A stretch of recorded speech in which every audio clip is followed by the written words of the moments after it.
Thanks for watching. Thank you for following on Twitch, subscribing on YouTube. This is my first stream with my new phone, so I'm gonna give it a try. See how it stands up. Hopefully much like streaming with the laptops, the viewer experience will be improved from going from old to new. That hella true for the laptop, so I'm hoping that also proves true for when I'm streaming from my phone. But today will be a good way for me to test it out. Today I think I'm just going to have one stream, as I keep mentioning. I do want to have some winter themed and holiday season themed art streams. I plan to have, I think, 2 or 3 minimum by the time it is Christmas. So thank you for your patience on those. I just need to find a good time. And tomorrow I should be back with Fallout 76. Okay. 100 Years of Solitude, Gabriel Garcia Marquez. We did get a renewal through the library, so that is very nice. We'll have more time to borrow the book. Alright, she knows. Alright, hang on a second.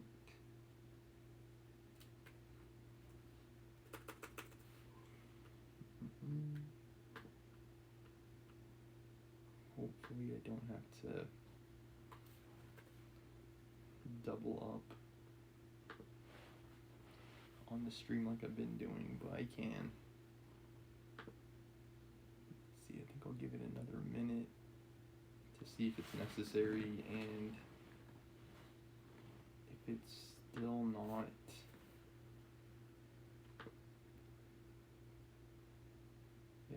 just says live, then I'll try it that way.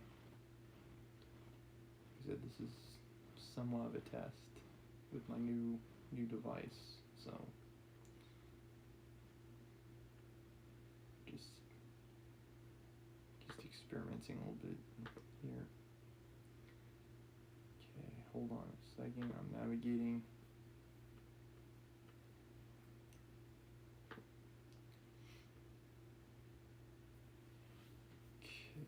Today will be the 7 recap, chapter 8.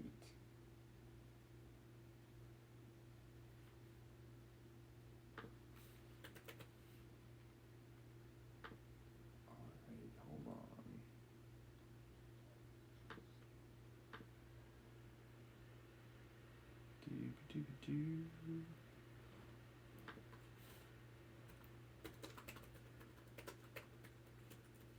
Okay, setting up the YouTube stream now too.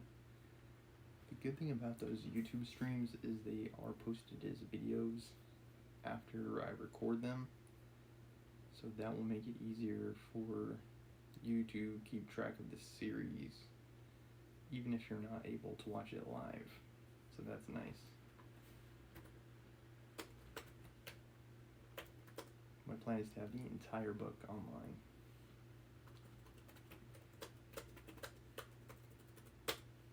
For some reason with my old laptop, my spacebar isn't working as well. It could just be age.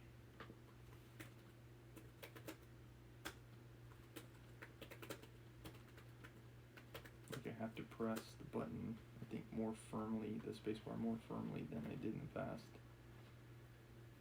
Okay. Let's see. Plus it's kind of late now. Late in the day.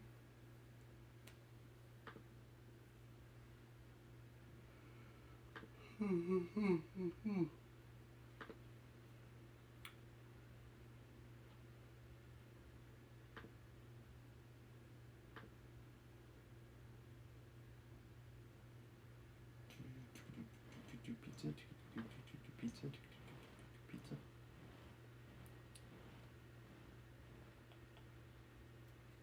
Alrighty, and we are live. Testing. 1, 1, 2, 1, 2.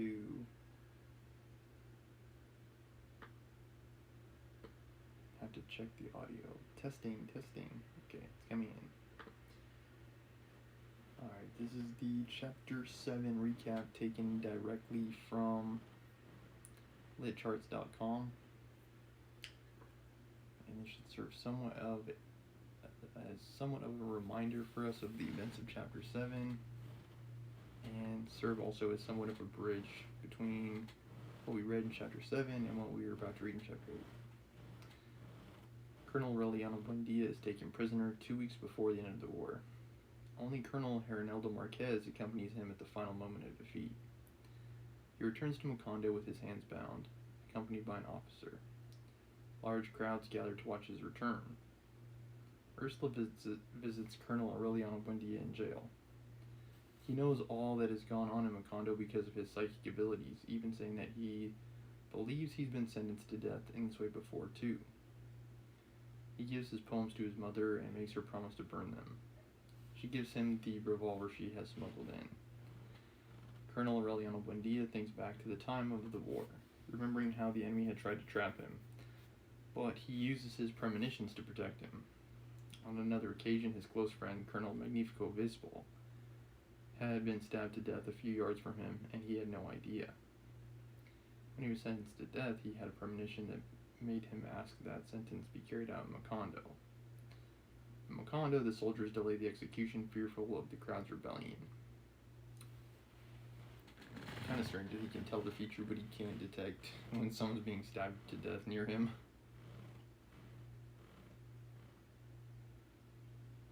Yeah, kind of strange in a way. Like it's like his strength is a weakness in some ways. The authorities spend the night at Caterino's store, but no one will sleep with the captain because they are sure he will die soon. Word arrives that Colonel Aureliano Buendia must be killed in the next 24 hours.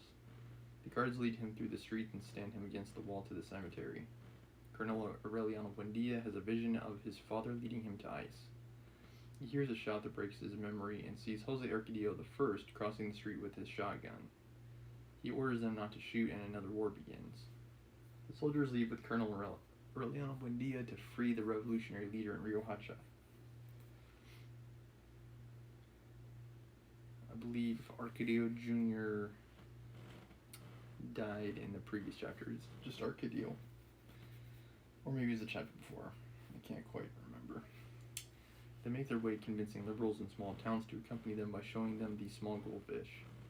When they approach Riohacha, they determine that the revolutionary leader has been shot, and the troops declare Colonel Aureliano Buendia their leader.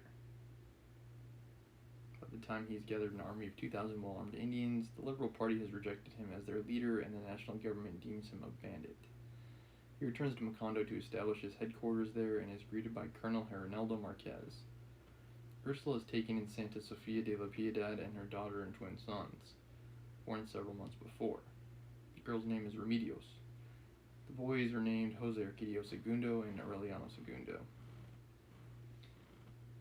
Surprised there were no Arcadios. I guess there is if you count Jose Arcadio II. Yeah, I guess that is the Arcadio. Anyway, yeah. Cycles. Characters keep naming their sons and daughters after themselves. The year after Colonel Aureliano Buendia's flight, Jose Arcadio I and Rebecca had gone to live in the home that Arcadio had built for his family. One day, returning home from working the land, Jose Arcadio was shot in his bedroom. Rebecca says she was in the bathroom and heard nothing. A trickle of blood leaks under the door and runs all the way across town to Ursula in the Buendia house. Ursula follows the trail all the way to the dead Jose Arcadio, though no wound can be found on his body. His body holds the scent of gunpowder remaining even after he's buried. Rebecca barricades herself inside the house, and the town forgets about her. Who fired the shot, though? Doesn't quite say.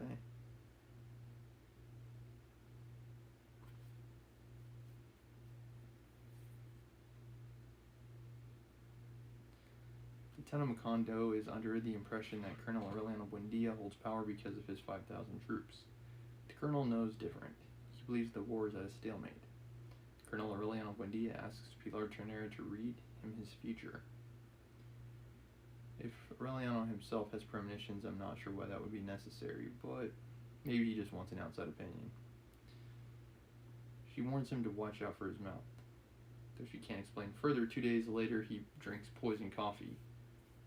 But Ursula nurses him back to health. Ursula tells him she did not burn his poetry as he requested. He starts writing again. If there's one thing I hate, it's vague predictions. Like, watch out for your mouth can mean two things. Like, watch what you eat or watch what you say. And yeah, it could have been hard for him to determine what her true meaning was based on the ambiguity of her prediction. He is a revolutionary, so it's possible he did believe her to mean what he said. Colonel Aureliano Buendia asks his friend Colonel Arnaldo Marquez why he's fighting. His friend responds that he's fighting for the Liberal Party. Colonel Aureliano Buendia says that he has just realized that he's fighting only for pride. Colonel Aureliano Buendia says that knowing this is better than not knowing why one is fighting, or fighting for an empty cause, like Colonel Arnaldo Marquez is.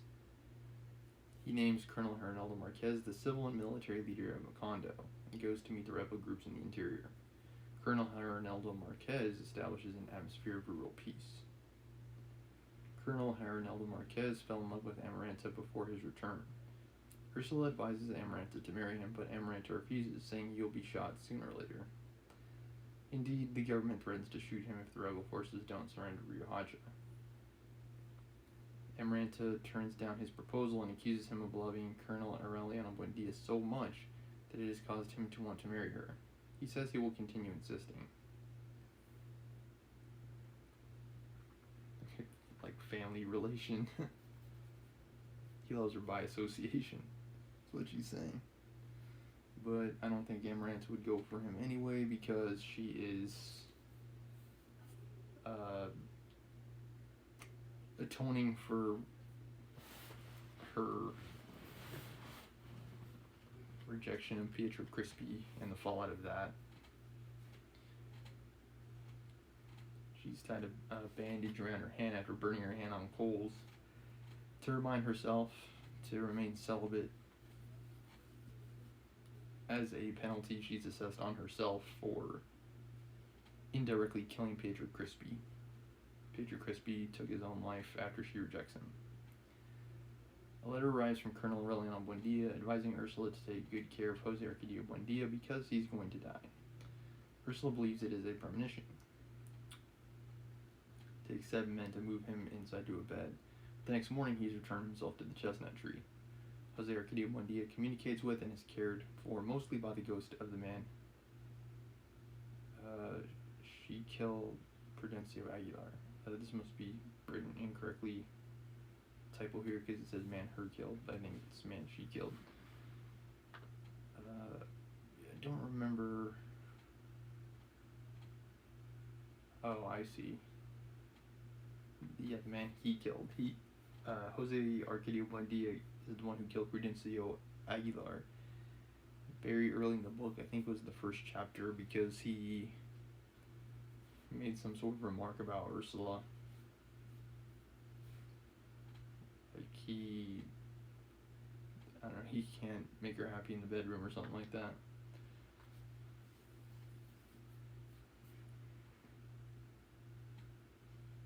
He spends much of his day dreaming of infinite rooms that he returns to again and again. Jose Arcadio Buendia is found dead in bed soon after. Yellow flowers rain from the sky. And that is the end of the chapter 7 recap. Let's go into chapter 8.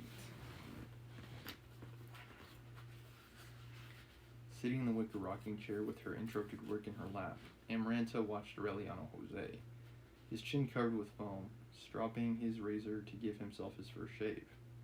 His black heads bled, and he cut his upper lip as he tried to shape a mustache of blonde fuzz. When it was all over, he looked the same as before, but the laborious process gave Amaranta the feeling that she had begun to grow old at that moment. You look just like Reliana when he was your age. She said, "You're a man now." Well, mild confusion. Again, Aureliano names his son Aureliano Jose. Let's see. She must be referring to Colonel Aureliano Buendia. Yeah, his father.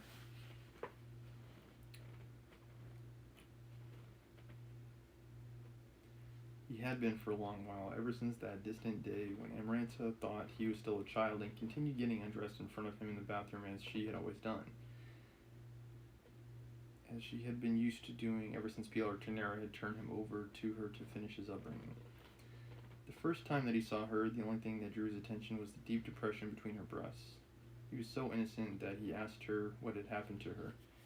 Amaranta pretended to dig into her breasts with the tips of her fingers and answered, "They gave me some terrible cuts." Sometime later, when she had recovered from Pietro Crispi's suicide and bathed with Aureliano Jose again, he no longer paid attention to depression, but felt a strange trembling at the sight of the splendid breast with their brown nipples. He kept on examining her, discovering the miracle of her intimacy inch by inch, and he felt his skin tingle as he contemplated the way her skin tingled when he touched the water. This is his aunt, by the way.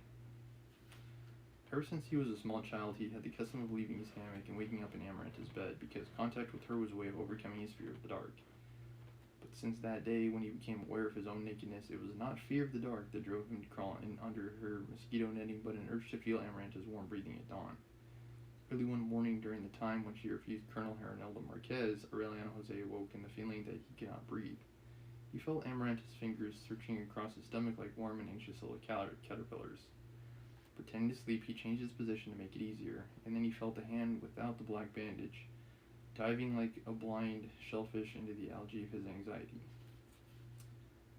Although they seemed to ignore what both of them knew, and what each one knew that the other knew, from that night on, they were yoked together in an inviolable complicity.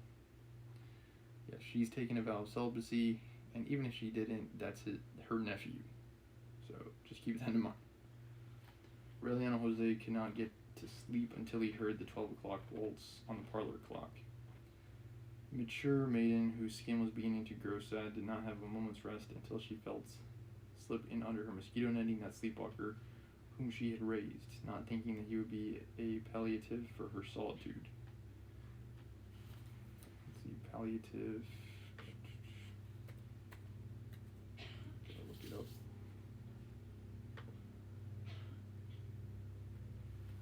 Relieving pain.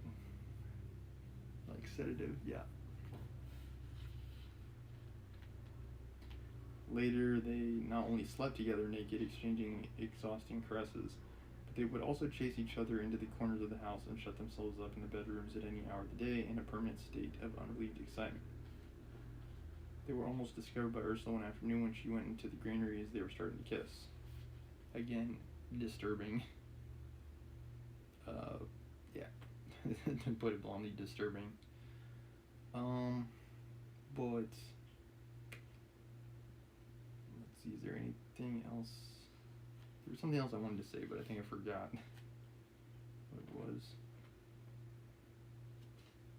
Yeah, it's like they keep naming their sons and daughters after themselves, and that causes them to forget. Like, a phrase that I've used before is confused lineage. Like, people forget who they're related to. I think it was Arcadio Jr. who said, like, "I'm not a Buendia." And in reality, his grandfather was Jose Arcadio Buendia. And people were against Jose Arcadio Sr. of getting married to Rebecca because they thought it was brother and sister getting together, but that wasn't the case at all. Rebecca was adopted. So it's like people don't really know who's related to who, and it results in like Amaranta trying to get with Aureliano Jose when he's her nephew. And she should know. Her brother's name was Aureliano. Like, you should know.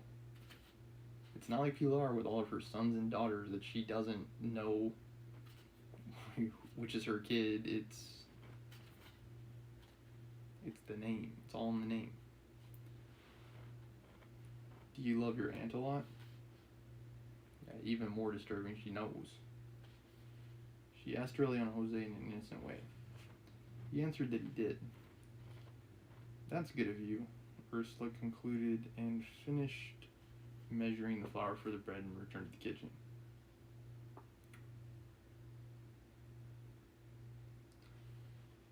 Let's see, I think it was Ursula that said that. It's kind of confusing with how it's written. Like, it leads you to believe that Amaranta's the one saying that, but I believe actually it's Ursula who said that. Yeah, it's Ursula who said that, sorry. But even still, it's like, maybe she doesn't know what's happening in her house, Ursula. The episode drew Amaranta out of her delirium.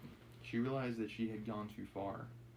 She was no longer playing kissing games with a child, but was floundering about in an autumnal passion, one that was dangerous and had no future, and she cut it off with one stroke. So Ursula realizes their relationship, but the question is, does Amaranta?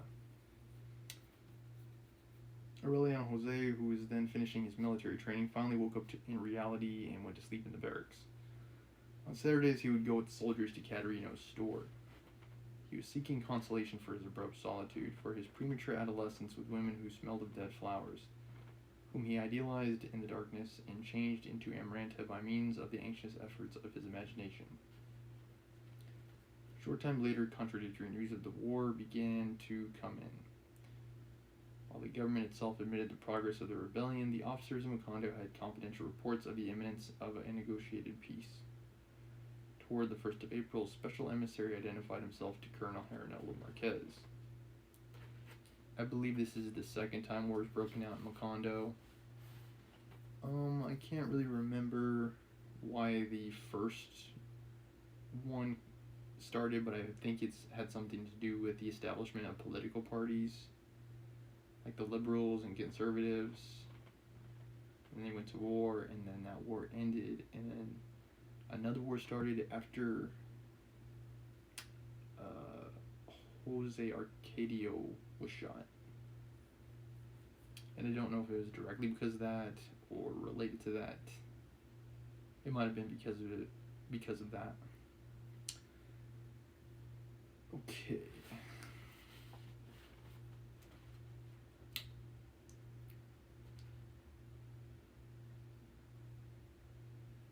He confirmed the fact to him that the leaders of the party had indeed established contact with the rebel leaders in the interior and were on the verge of arranging an armistice in exchange for 3 cabinet posts for the liberals, a minority representation in the Congress, and a general amnesty for rebels who laid down their arms. I kinda am, I find it somewhat tedious, and I'm somewhat annoyed that Gabriel Garcia Marquez included all this political stuff in the book. I think it's for a reason, because it's based in history in South and Central America with those governments, but like, politics are messy as heck. And that carries over into the story too. It makes it like a little bit hard to keep track of like who has what party affiliation, you know, who represents what ideal, value, belief. Like, it's somewhat confusing. Much like the family itself. Maybe that's why you put it in.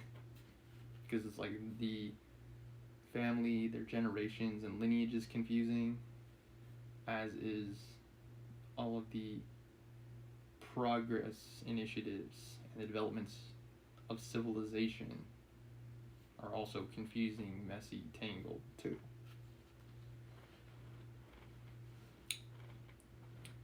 The emissary brought a highly confidential order from Colonel Aureliano Buendia, who was not in agreement with the terms of the armistice. Colonel Hernando Marquez was to choose 5 of his best men and prepare to leave the country with them. The order would be carried out with the strictest secrecy. 1 week before the agreement was announced, in the midst of a storm of contradictory rumors, Colonel Aureliano Buendia and 10 trusted officers Among them, Colonel Rogue Carnicero stealthily arrived in Macondo after midnight, dismissed the garrison, buried their weapons, and destroyed the records. By dawn, they had left town, along with Colonel Hermaneldo Marquez and his 5 officers. It was such a quick and secret operation that Ursula did not find out about it until the last moment, when someone tapped on her bedroom window and whispered, "If you want to see Colonel Aureliano Buendia, come to the door right now." I mean, it's kind of funny, like the head of state like ducking out, because this has happened multiple times in history. Like the head of state steps down because there's a lot of like upheaval or whatever political division in the country. And as a matter of fact, there were even some conspiracy theories stating that like that was Hitler too. Like he ducked out and he went to like Argentina or something, and he never actually died. He was like hiding out there. It's like that's a conspiracy theory. The official version is that he shot himself in the bunker. Okay. Ursula jumped out of bed and went to the door in her nightgown, and she was just able to see the horsemen who were leaving town gallop off in a mute cloud of dust. Only on the following day did she discover that Aureliano Jose had gone with his father. 10 days after a joint communique by the government and the opposition announced the end of the war, there was news of the first armed uprising of Colonel Aureliano Buendia on the western border. His small and poorly armed force were scattered in less than a week. During that year, while liberals and conservatives tried to make the country believe in reconciliation, he attempted 7 other revolts. One night he bombarded Rio Hacho from a schooner, and the garrison dragged out of bed and shot the 14 best-known liberals in the town as a reprisal. For more than 2 weeks, he held a customs post on the border. From there, sent the nation to call a general war. Another of his expeditions was lost for 3 months in the jungle in a mad attempt to cross more than 1,000 miles of virgin territory in order to proclaim war on the outskirts of the capital. On one occasion, he was less than 15 miles away from Macondo and was obliged by government patrols to hide in the mountains, very close to the enchanted region where his father had found the fossil of a Spanish galleon many years before. Visitacion died around that time. She had the pleasure of dying a natural death after having renounced a throne out of fear of insomnia. And her last wish was that they should dig up the wages she had saved for more than 20 years under her bed and send the money to Colonel Aureliano Buendia so that he could go on with the war. Ursula did not bother to dig it up because it was rumored in those days that Colonel Aureliano Buendia had been killed in a landing near the provincial capital. The official announcement the 4th in less than 2 years was considered true for almost 6 months because nothing further was heard of him. Suddenly, when Ursula and Amaranta had added new mourning to the past period, unexpected news arrived. Colonel Aureliano Buendia was alive, but apparently he had stopped harassing the government of his country and had joined with the victorious federalism of other republics of the Caribbean. He would show up under different names, farther and farther away from his own country. Later, we learned that the idea that was working on him at that time was the unification of the Federalist forces of Central America in order to wipe out conservative regimes from Alaska to Patagonia. The first direct news that Ursula received from him in several years after his departure was a wrinkled and faded letter that had arrived, passing through various hands from Santiago, Cuba. I think it's also confused and convoluted because that's the way political power is. Like a lot of the elements of the Constitution, I think, are that way for the same reason. Like, it's government. Trump said famously, it's like drain the swamp. Like, it's a swamp for a reason. Like, they don't want people, like, transferring power from the rich, privileged elite to the poor. It's the greatest crime of capitalism, in my opinion. But anyway, we've lost him forever. Ursula exclaimed on reading it. If he follows his path, he'll spend Christmas at the ends of the earth.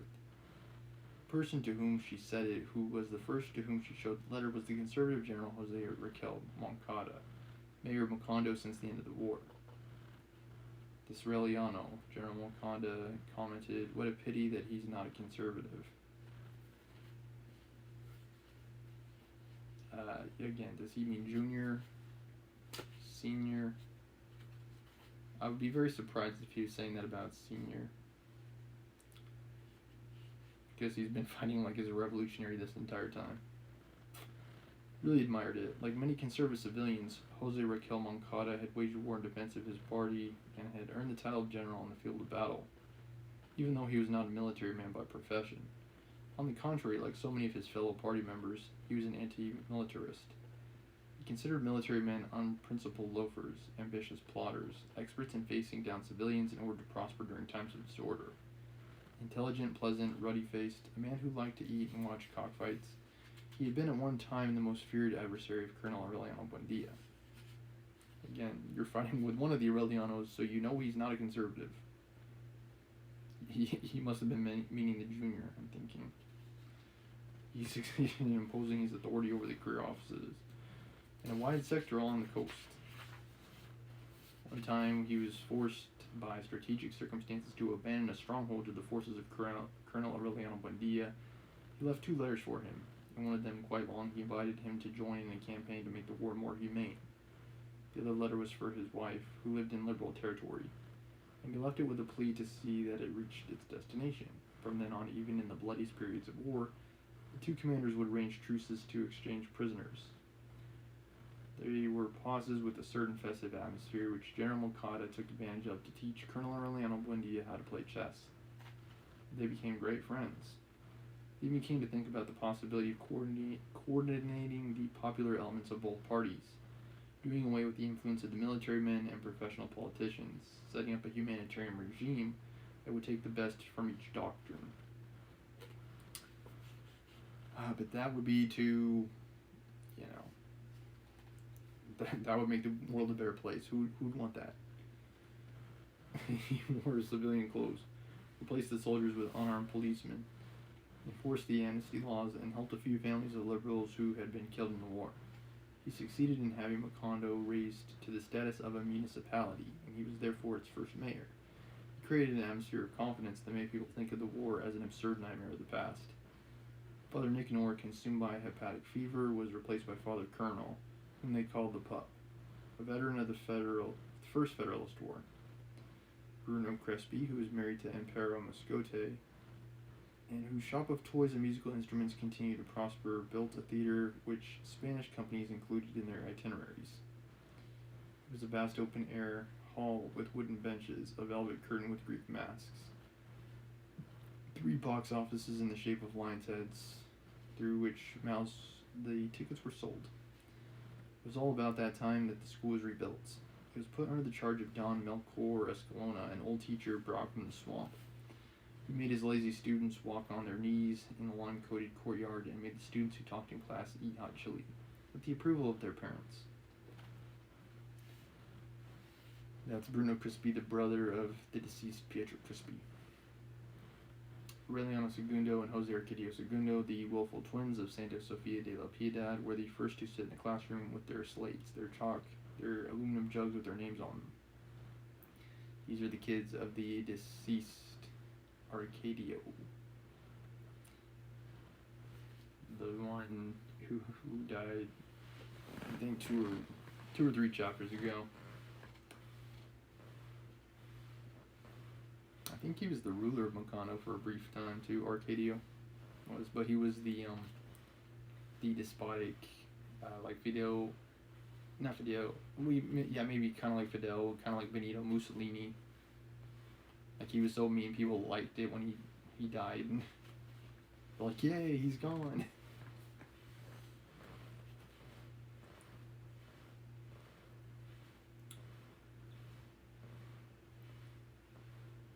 Okay. Remedios, who inherited her mother's pure beauty, began to be known as Remedios the Beauty. And actually, what's funny about that is these are the kids that are there because of Pilar Ternera. Pilar is actually Arcadio's mom. And he was trying to sleep with his mom, and she, like, arranged for him to have sex with Santa Sofia de la Piedad so she wouldn't have to. Like another like kind of ridiculous thing in this book. Again, Pilar is like she's having all kinds of kids, all kinds. And again, she like loses track of who's actually her son. Okay. In spite of time of these superimposed periods of mourning and her accumulated afflictions, Ursula resisted growing old. Aided by Santa Sofia de la Piedad, she gave a new drive to her pastry business, and in a few years not only recovered the fortune that her son had spent in the war, but she once more stuffed with pure gold the gourds buried in the better. As long as God gives me life, she would say, there will always be money in this madhouse. That was how things were when Aureliano Jose deserted the federal troops in Nicaragua, signed on as a crewman on the German ship, appeared in the kitchen of the house, sturdy as a horse, as dark and long-haired as an Indian, with a secret determination to marry Amaranta. This is her nephew, by the way. Which I don't know why Ursula's not trying to prevent that, but I don't know, maybe she forgot or something. There's so many people who go in and out of this house. She's like, who are you again? who are you a relation to? And she's like, how old is Ursula at this point? She's like got to be the 4th generation at this point, right?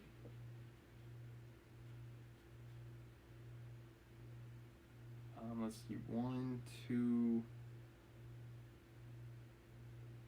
Let's see, 1. Yeah, so she'd be the 1st generation. 2nd generation would be Colonel Aureliano Buendia. 3rd generation would be Aureliano Jose and Arcadio. And now all of them, Arcadio, that would be the 3rd generation, and then 4th generation would be their kids who are now in school. So yeah, she's like straight up a great grandma of those kids who were in the school.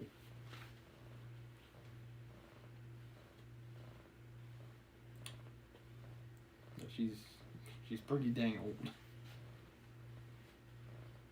Okay, Amaranta saw, let's see, did I already skip that? Okay, no, I didn't. When Amaranta saw him come in, even though he said nothing, she knew immediately why he'd come back.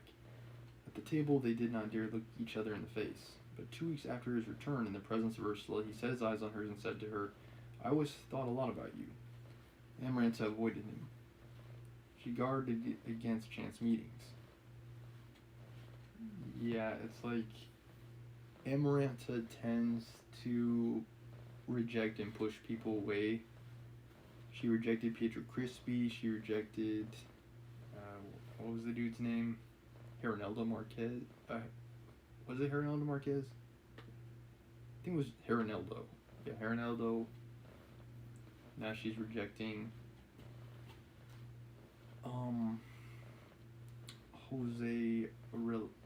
Aureliano Jose. Although in his case it makes even more sense because, again, she's actually a blood relation to him. So that would definitely be wrong. And yeah, she's taken a vow of celibacy, so she shouldn't be misbehaving, yo. Her heart belongs to a dead guy, Pietro Crispi, who she rejected because he rejected her. Kind of, what's it called, like, immature, if you ask me. But love's like that sometimes. Okay, she tried not to become separated from Remedios the beauty. She was ashamed of the blush that covered her cheeks on the day her nephew asked her how long she intended wearing the black bandage on her hand, for she interpreted it as an allusion to her virginity. When he arrived, she barred the door of her bedroom, but she heard his peaceful snoring in the next room for so many nights that she forgot about the precaution. Early one morning, almost 2 months after his return, she heard him come into the bedroom. Then instead of fleeing, instead of shouting, as she had thought she would, she let herself be saturated with the soft feeling of relaxation. Oh, this doesn't sound good. Let's see. Remedios the beauty is... Let's see, what relation is that to her? Is that her granddaughter?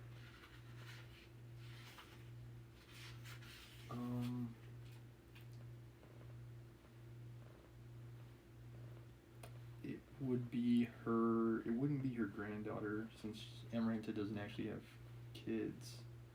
It would be her, like, great niece, I think.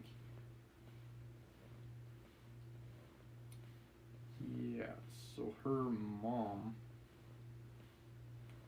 Her dad was her nephew. Yeah, another one of her nephews.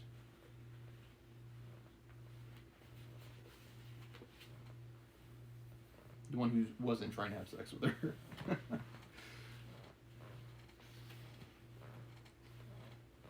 Okay, who is now passed away from political upheaval. Okay. She felt him slipping under the mosquito netting as he had done when he was a child, as he had always done. She could not repress her cold sweat and the chattering of her teeth when she realized that he was completely naked. "Go away," she whispered, suffocating with curiosity. "Go away or I'll scream." But Aureliano Jose knew then what he had to do, because he was no longer a child but a barracks animal. Starting with that night, the dull, inconsequential battles began again and would go on until dawn. "I'm your aunt," Amaranta murmured, spent. "It's almost as if I were your mother, not just because of my age, but because the only thing I didn't do for you was nurse you."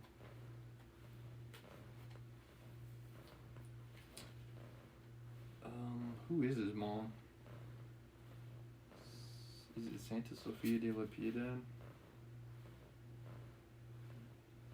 No, his mom is Pilar. Right, Pilar Turner. Again, I have to keep looking at the family chart. It's just stuff's confusing as heck. Let's see.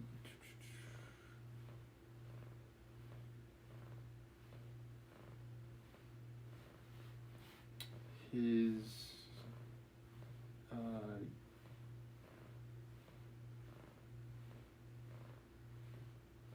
I believe his grandma's Pilar, if I'm not mistaken. Wait, no, this is Aureliano Jose.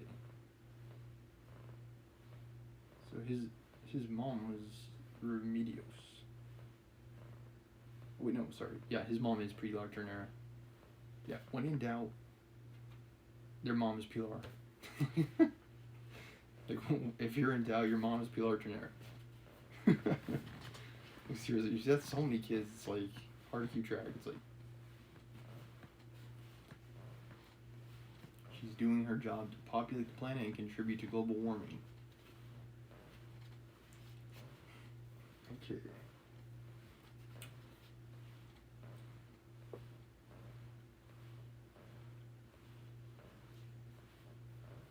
Yeah, and Ursula would be his grandma, I'm pretty sure.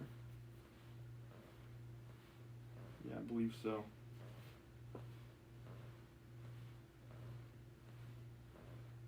Yeah, I mean, where is Pilar in all of this? I don't know.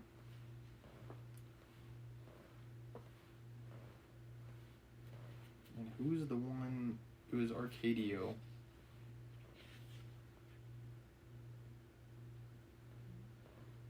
Yeah, she had, Pilar has already had Arcadio and Aureliano Jose. So, yeah. Aureliano would escape at dawn and come back early in the morning on the next day, each time more excited by the proof that she had not barred the door.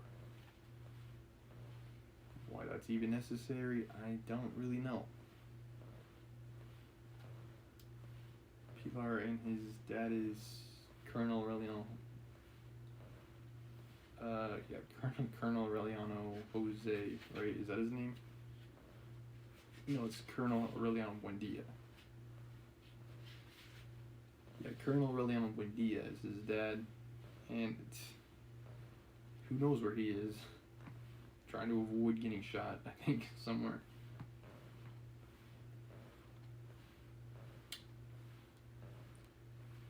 He had not stopped desiring her for a single instant.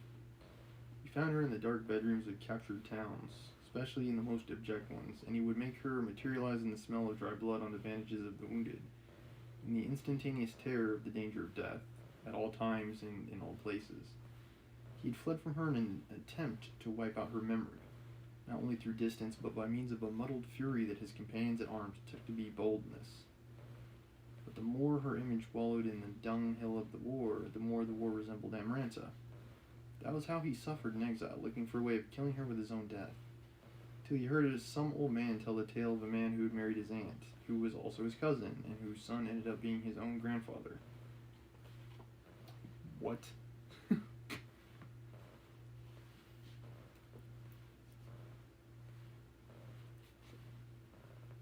I don't get it at all. I think he's making... Gabriel Garcia Marquez is making some commentary about incest here, but I don't know what it means. Can a person marry his own aunt? He asks, startled. He not only can do that, Sludge answers him, but we're fighting this war against the priests so that a person can marry his own mother. Okay. I don't know why you'd want to fight for that, but okay. And wait, these are the liberals. They're even more radicalized than real liberals are. 2 weeks later, he deserted. He found Amaranta more withered than in his memory, more melancholy and shy, and now really turning the last corner of maturity, but more feverish than ever in the darkness of her bedroom and more challenging than ever in the aggressiveness of her resistance. "You're a brute," Amaranta would tell him as she was harried by his hounds. "You can't do that to a poor aunt unless you have a special dispensation from the Pope." Aureliano Jose promised to go to Rome. He promised to go across Europe on his knees to kiss the sandals of the pontiff, just so that she would lower her drawbridge. "It's not just that," Amaranta retorted. "Any children will be born with the tail of a pig." Aureliano Jose was deaf to all arguments. "I don't care if they're born as armadillos," he begged. Early one morning, vanquished by the unbearable pain of repressed virility, he went to Caterino's. He found a woman with flaccid breasts, affectionate and cheap, who calmed his stomach for some time. He tried to apply the treatment of disdain to Amaranta. He would see her on the porch working at the sewing machine, which she had learned to operate with admirable skill. He would not even speak to her. Amaranta felt freed of a reef, and she herself did not understand why she started thinking again at that time about Colonel Herrinaldo Marquez, why she remembered with such nostalgia the afternoons of Chinese checkers, and why she even desired him as the man in her bedroom. Again, it's like she wants what she prevents herself from having. She's just like a very kind of tragic character. Like, in some ways, she's even more tragic than Remedios, who she poisoned. Like, she's like got a black hole kind of. Like, she cannot be loved, even though she needs love. She like can't have it. She denies herself that.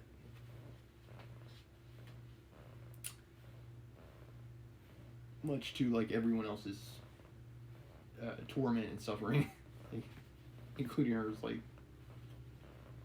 no one's having a good time. Okay.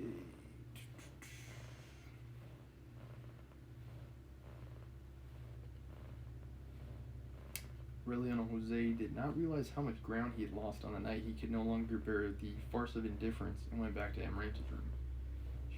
She rejected him with an inflexible and unmistakable determination.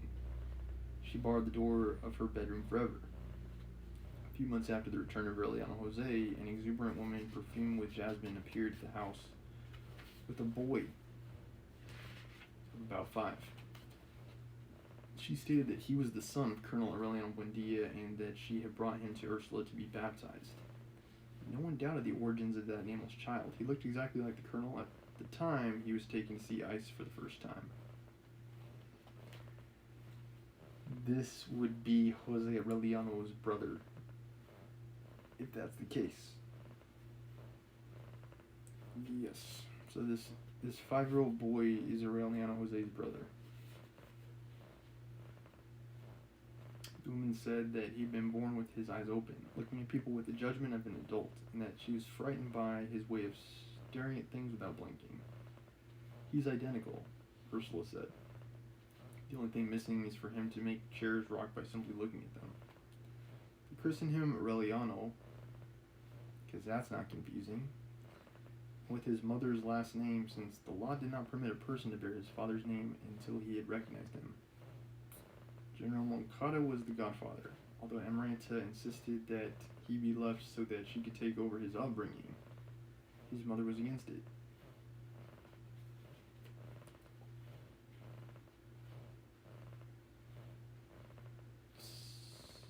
Okay, yeah, so now there's 3 Aurelianos.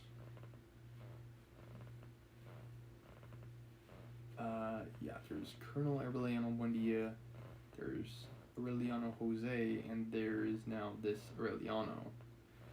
And what's interesting is that both of them are brothers. So it's Jose Aureliano and Aureliano, and they're both brothers. Because that's not going to be confusing at all. Ursula at the time did not know about the custom of sending virgins to the bedrooms of soldiers in the same way that hens are turned loose with fine roosters. But in the course of that year she found out. 9 more sons of Colonel Aureliano Buendia were brought to the house to be baptized. Alright, hold up. Was it in chapter 6?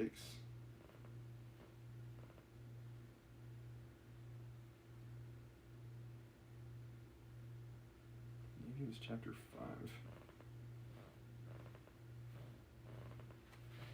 One of the characters had like many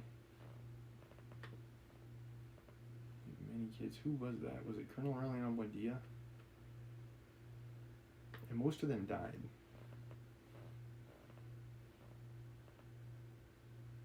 Yeah, so Aureliano is kind of like Pilar. Like, he just keeps having kids. Like in chapter 6, it's revealed that he fathers 17 sons. Think about that. And all 17 of them died. And that was just in the last chapter alone, by the way. So now he's up to 20, if I'm not mistaken, counting Jose Aureliano, Aureliano Jose, Aureliano, the younger brother of Aureliano Jose, and now this new boy. Oh, sorry, these 9 more boys. I don't know, how many even is that? 9 and 2 is 11. 11 and 17 is 28. He's had 28 boys. Like, what are even the chances of that? I don't even know. You have 28 kids and they're all boys.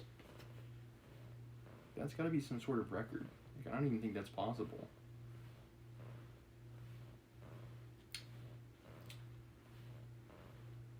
The oldest, estranged dark boy with green eyes, who was not at all like his father's family, was over 10 years old.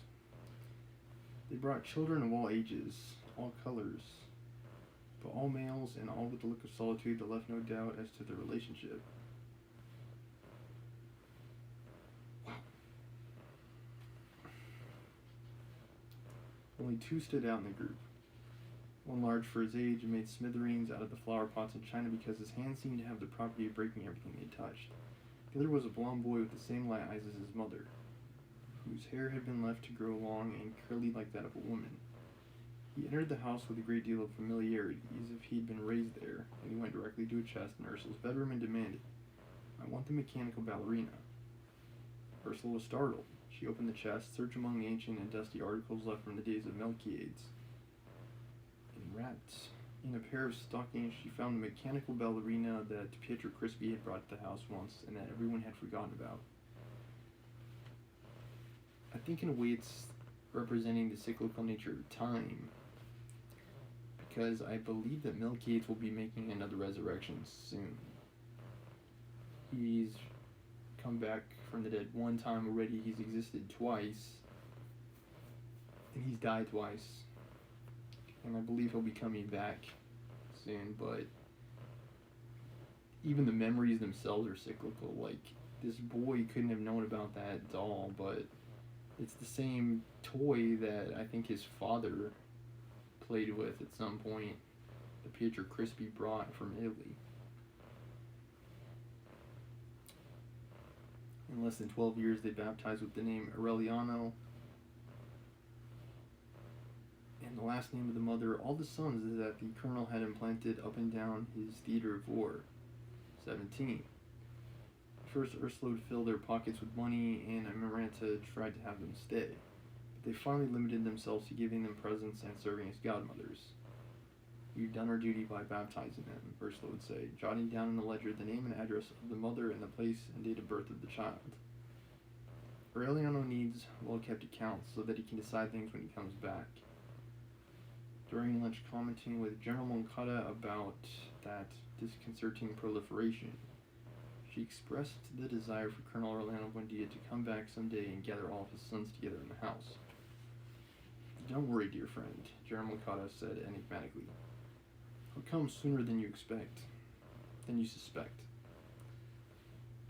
What General Moncada knew and what he did not wish to reveal at lunch was that Colonel Aureliano Buendia was already on his way to head up the most prolonged, radical, and bloody rebellion of all those he had started up until then. Yeah, it's like he's taken the place of Jose Arcadio as like the cowboy. Like, because before, yeah, it was Jose Arcadio. Yeah, and now it's him.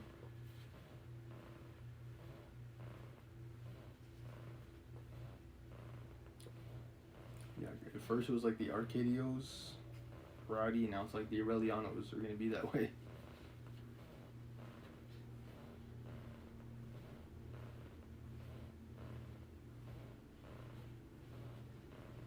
And is it just me, or are all the men in this book stupid jerks?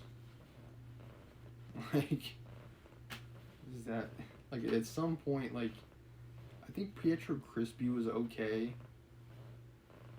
for a while, but, like, everyone else, well, and then Jose Arcadio Buendia he was also okay, but he was tied to a tree for, like, half the book.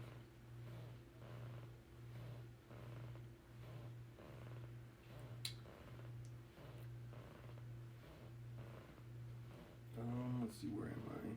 They had to head up a bloody rebellion. The situation again became as tense as it had been during the months that preceded the First War. The cockfights instituted by the mayor himself were suspended. Captain Achilles Ricardo, commander of the garrison, took over the exercise of municipal power. Liberals looked upon him as a provocateur. "Something terrible is going to happen," Ursula would say to Aureliano Jose. "Don't go out into the street after 6 o'clock. The entreaties were useless. Aureliano Jose, just like Arcadio and other times, had ceased to belong to her. Again, like I just said, like 5 minutes ago, like, now the Aurelianos are becoming like the Arcadios, taking their place. Since all of them have passed away, someone has to, like, take their place now. It was as if his return home, the possibility of existing without concerning himself with everyday necessities, had awakened in him the lewd and lazy leanings of his uncle, Jose Arcadio. It's like history's repeating itself in the next generation. Which is kind of strange because they would be like cousins. Not quite like cousins. Jose Arcadio would be his uncle. That would be his uncle. His cousin would be Arcadia.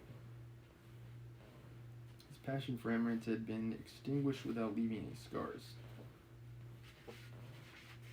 Good, because that was pretty stinking disturbing. What was happening? He would drift around, playing pool, easing his solitude with occasional women, sacking the hiding places where Ursula had forgotten her money. He ended up coming home only to change his clothes. They're all alike, Ursula lamented. Well, that's because they're all related to you. Did you ever think about that? At first they behave very well, they're obedient and prompt, and they don't seem capable of killing a fly, but as soon as their beards appear, they go to ruin. Unlike Arcadio, who had never known his real origins, he is in fact a Buendia. So he didn't know who his grandfather was. He found out that he was the son of Pilar Ternera, who had hung up a hammock so that he could take his siesta in her house.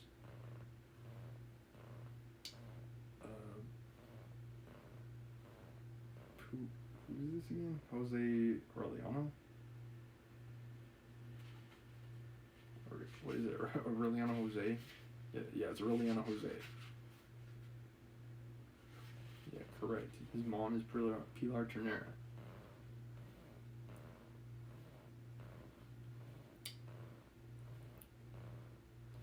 Arcadia was also the son of Pilar Ternera.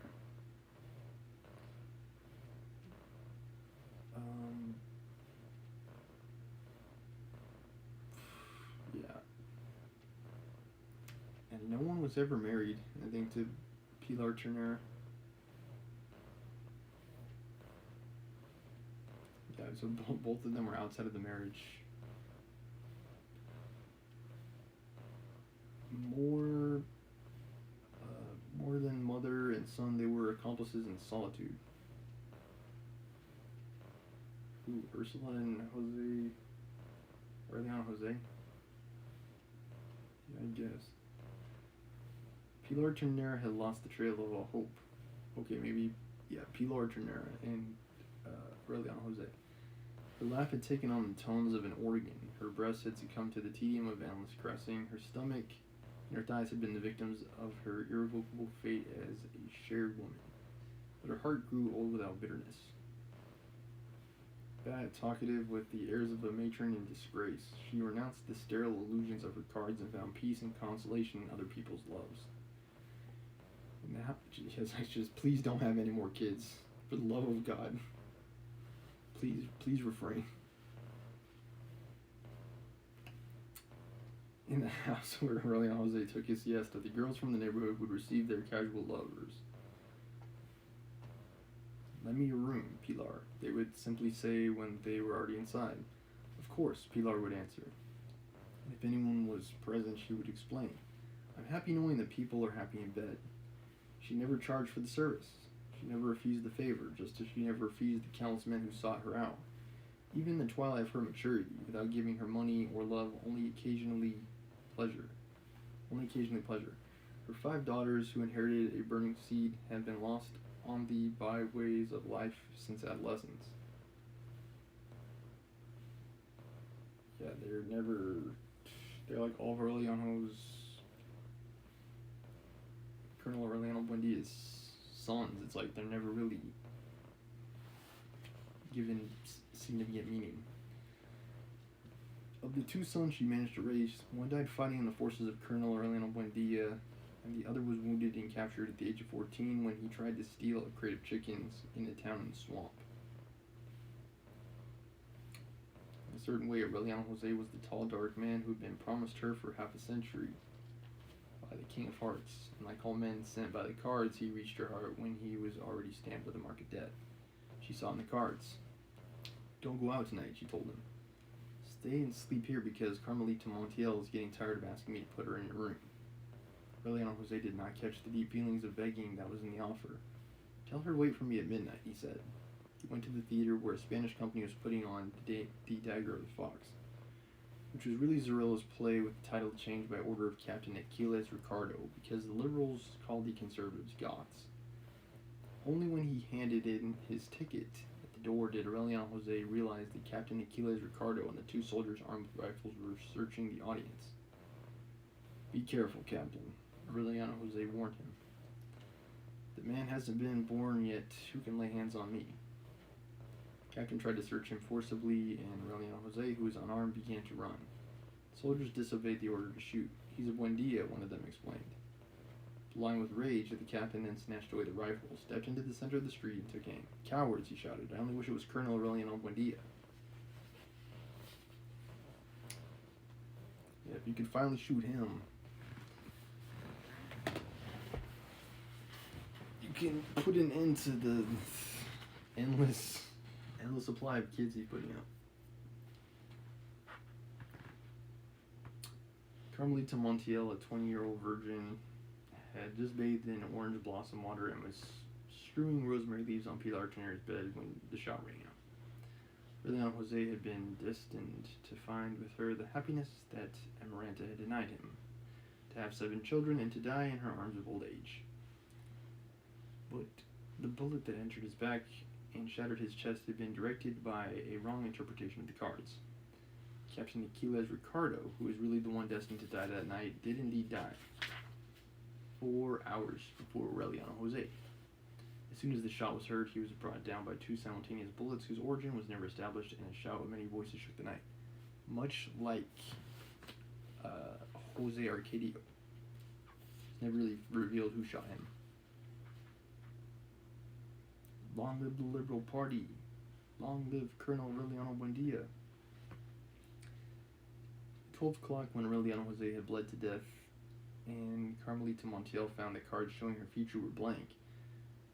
That's not a good sign. More than 400 men had filed past the theater and discharged their revolvers into the abandoned body of Captain Aquiles Ricardo. Patrol had to use a wheelbarrow to carry the body, which was heavy with lead and fell apart like a water-soaked loaf of bread. Annoyed by the outrages of the regular army, General Jose Raquel Moncada used his political influence to put on his uniform again and assume the civil and military leadership of Macondo. He did not expect, however, that his conciliatory attitude would be able to prevent the inevitable. The news in September was contradictory.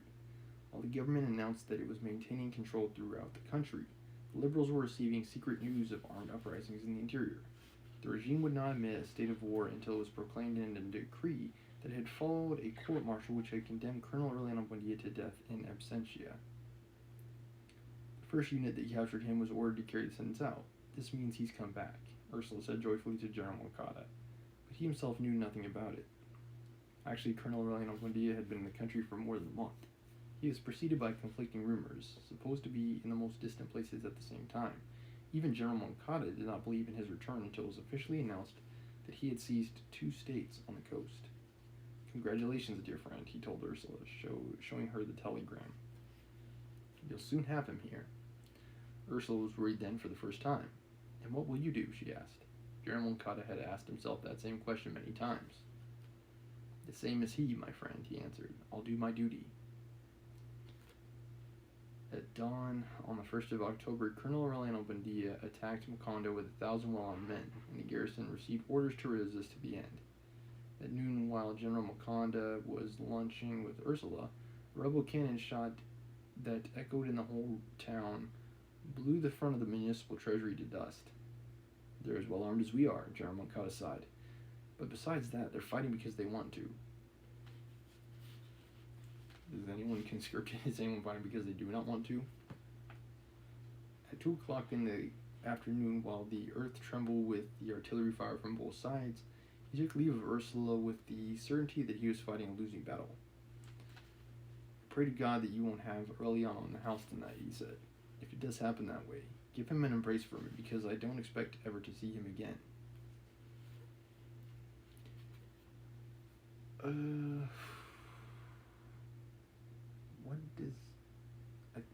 What does he mean by Aureliano? Does he mean... I think he means Aureliano Jose's younger brother. I think that's who he means. Because there are 3 Aurelianos. Colonel Aureliano Buendia, Aureliano Jose, and Aureliano, the younger brother of Aureliano Jose. I think that's who he means when he says Aureliano. It If it does happen that way, give him an embrace from me because I don't expect to see him again. That night he was captured when he tried to escape from a condo after writing a long letter to Colonel Aureliano Buendia, in which he reminded him of their common aim to humanize the war, and he wished him a final victory over the corruption of the militarists and the ambitions of the politicians of both parties. On the following day, Colonel Aureliano Buendia had lunch with him in the Ursula's house, where he was being held until a revolutionary court-martial decided his fate. It was a friendly gathering, but while the adversaries forgot the war to remember things of the past, Ursula had the gloomy feeling that her son was an intruder. She had felt it ever since she saw him come in protected by a noisy military retinue, which turned the bedrooms inside out until they were convinced there was no danger. Colonel Aureliano Buendia not only accepted it, but he gave strict orders that no one should come closer than 10 feet, not even Ursula, while the members of his escort finished placing guards about the house. It's kind of like Al Pacino in the movie Scarface. Like, he was wearing an ordinary denim uniform with no insignia of any kind and had high boots on with spurs that were caked with mud and dried blood. On his waist he wore a holster with the flap open, and his hand, which was always on the butt of the pistol, revealed the same watchful and resolute tension as his look. His head, with deep recessions in the hairline now, seemed to have been baked in a slow oven. His face, tanned by the salt of the Caribbean, had acquired a metallic hardness. He was preserved against imminent old age by a vitality that had something to do with the coldness of his insides. He was taller than when he had left, paler and bonier, and he showed the first symptoms of resistance to nostalgia. Good Lord, Ursula said to herself. Now he looks like a man capable of anything. He was. The Aztec shawl that he brought Amaranta. The remembrances he spoke of at lunch. The funny stories he told were simple leftovers from his humor of a different time. I'm kind of sad that he moved on from Remedios. Like, that's probably one of the saddest things in this book, is that he wasn't more like Amaranta in some ways.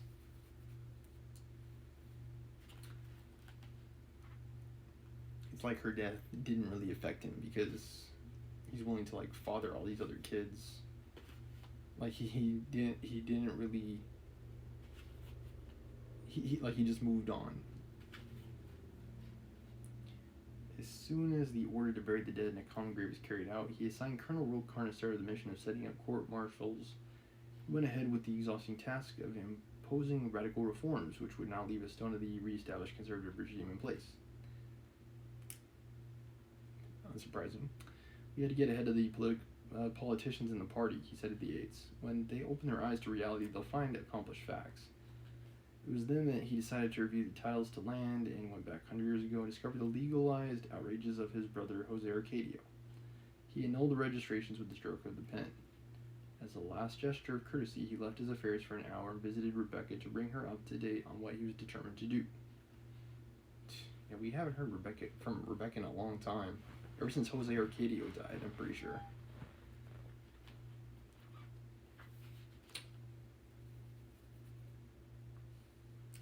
Wait, is it Jose Arcadio or Arcadio Jose? Jose Arcadio.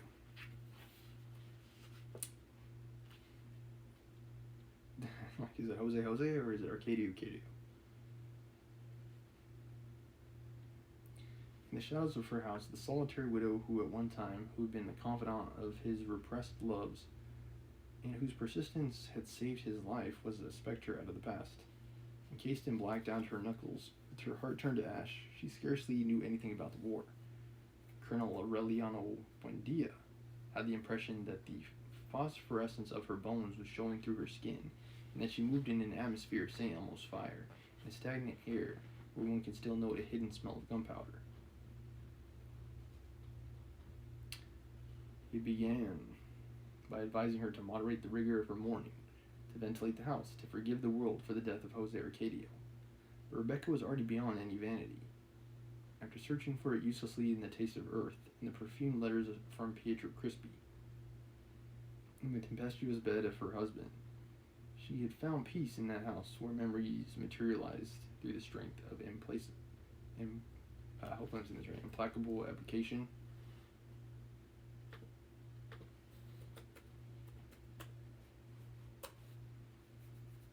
Implacable, unable to be placated.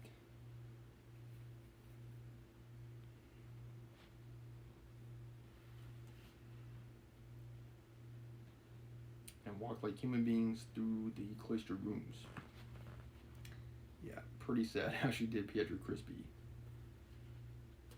Like, she's not the only Buendia who screwed over Pietro Crispi. Leaning back in her rocking chair, looking at Colonel Aureliano Buendia as if he were the one who looked like a ghost out of the past, Rebecca was not even upset by the news that the lands usurped by Jose Arcadio would be returned to their rightful owners. Whatever you decide will be done, Aureliano, she sighed. I always thought, and now I have proof, that you're a renegade. I think your dead husband, was a real renegade. The revision of the deeds, like, he was such a renegade, he's dead now. The revision of the deeds took place at the same time as the summary court-martial was presided over by Colonel Hermanel Marquez, which ended with the execution of all officers of the regular army who'd been taken prisoner by the revolutionaries. And by the way, Colonel Aureliano, was it Colonel Aureliano Buendia? Yeah. Colonel Aureliano Buendia has survived like multiple assassination attempts. He's the guy who was not executed by firing squad because they were afraid of the public response to his death. So yeah, he pretty much is a ghost from the past. Like, this guy's like evaded. He's like cheated death like probably more times than anyone else in the novel at this point. The last court-martial was that of Jose Raquel Moncada. Ursula intervened. His government was the best we've ever had in Macondo, she told Colonel Aureliano Buendia. I don't have to tell you anything about his good heart, about his affection for us, because you know better than anyone. Colonel Aureliano Buendia gave her a disapproving look. I can't take over the job of administering justice, he replied. If you have something to say, tell it to the court-martial. Ursula not only did that, she also brought all the mothers of the revolutionary officers who lived in Macondo to testify. One by one, the old women who had been founders of the town, several whom had taken part in the daring crossing of the mountains, praised the virtues of General Moncada. Ursula was the last in line. Her gloomy dignity, the weight of her name, the convincing vehemence of her declaration made the scale of justice hesitate for a moment. You've taken this horrible game very seriously, and you've done very well because you're doing your duty.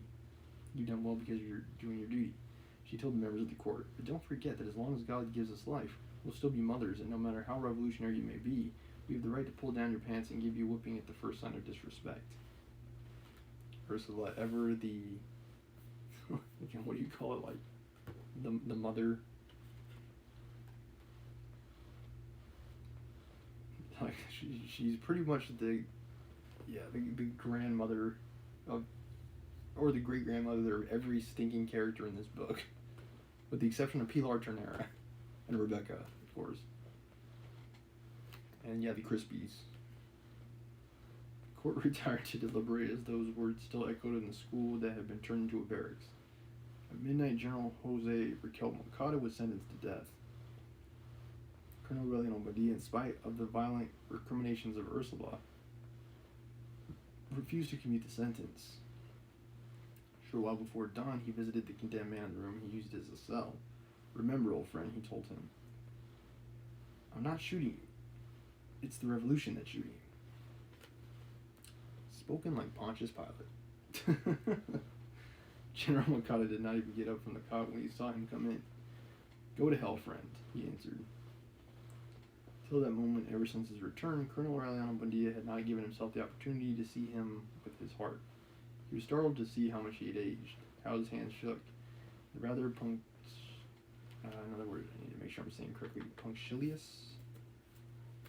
Punctilious.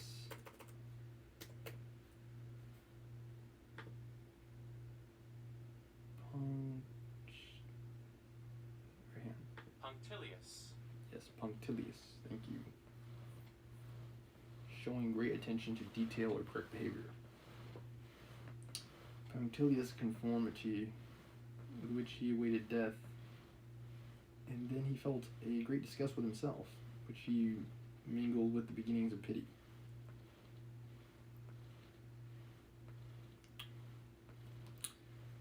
Yeah, I mean, he was a good ruler, General.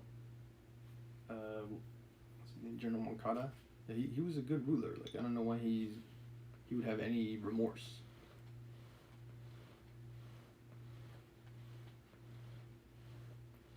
Like, if anyone deserves to die here, it's Colonel Aureliano Buendia. Or Colonel Aureliano. Yeah. You know better than I, he said, that all court martials are farces and that you're really paying for the crimes of the people. Because this time we're going to win the war at any price. Wouldn't you have done the same in my place? General Moncada got up to clean his thick horn-rimmed glasses on his shirt tail. Probably, he said. What worries me is not your shooting me, because after all, for people like us, it's a natural death. He laid his glasses on the bed and took off his watch and chain. What worries me, he went on, is that out of so much hatred for the military, out of fighting them so much and thinking about them so much, you ended up as bad as they are. Pretty much. It can't possibly get better for Macondo after this. No ideal in life is worth that much baseness. He took off his wedding ring and the medal of the Virgin of Health and put them alongside his glasses and watch.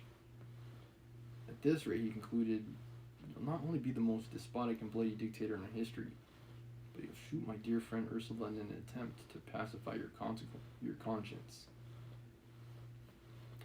That is his mother, by the way. Like, he would be killing his mom in that case. But by this point, he might have, again, confused lineage. He might have forgotten who his mom is. It has been years that he's been, like, literally roaming the countryside, fighting random guerrilla battles in the jungle or, whatever. Just, like, full-on cowboy status. And yeah, I'm pretty sure history's going to repeat itself again, and he's going to be a ruler just like Arcadia was.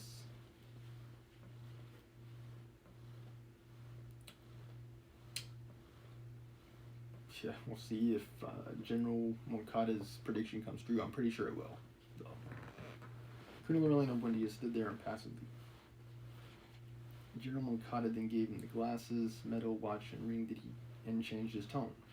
But I didn't send for you to scold you, he said. I wanted to ask you the favor of sending these things to my wife.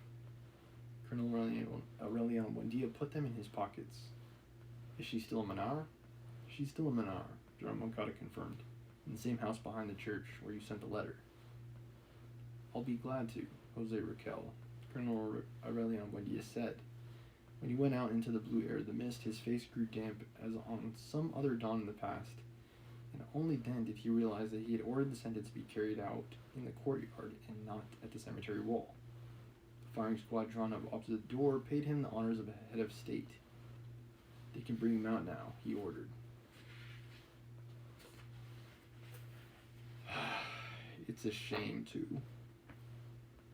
There was a point in this novel when Aureliano Buendia was sympathetic. He was a sympathetic character. And he's just turned into a revolutionary asshole. Like we just want him to actually die from a firing squad at this point. Like he might have been a revolutionary hero at some point, but now he's just like the military he was trying to stop. Just like General Moncada said. So we'll have to see if he gets his comeuppance at some point, either by the same people he was trying to protect, or by yet another revolutionary who's trying to dethrone him now. The endless cycle of power and revenge, swirling like a giant toilet of politics and ideologies. But that will be in the next chapter, maybe, of 100 Years of Solitude.